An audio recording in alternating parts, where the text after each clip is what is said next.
के हमारे कर महावीर म्यूजिकल और आरएस साउंड की ओर से आप सबको ढेरों शुभकामना, ढेरों बधाई।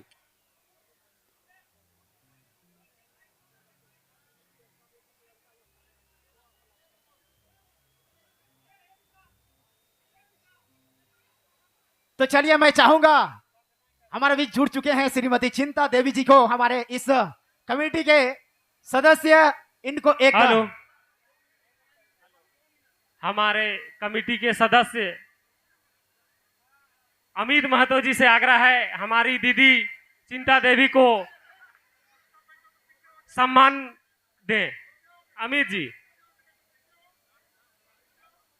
कमेटी के बहुत ही विशेष व्यक्ति हैं, ठीक है।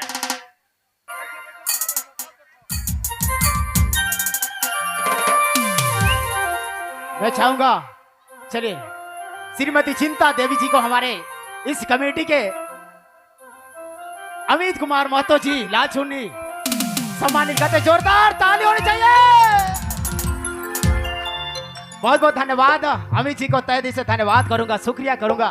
तो चलो भैया mic mic hello check, hello hello. तो चलो रिच रंग बटे चलब नाचे वाला दौर में है ने। बोलिए शेरा वाली मैया की, शेरा वाली मैया की। गणेश बप्पा, गणेश बप्पा। बहुत बहुत धन्यवाद। चलिए श्रीमती चिंता देवी जी अपने पसंद वाली गीतों को शामिल करेंगे और कार्यक्रम को आगे बढ़ाएंगे। हेलो। तो सबके हार्दिक जोहार है, जितने भाई बहन के जोहार। हेलो। बहुत जोरदार भीड़ है, बहुत अच्छा लागत है। आज हमारे सब कलाकार आरएस साउंडकर तरफ से अपने मन कर बीच है हमरे मन सब, और इतना खचाखच भीड़ है, सगर से शोर है, बहुत अच्छा लागत है।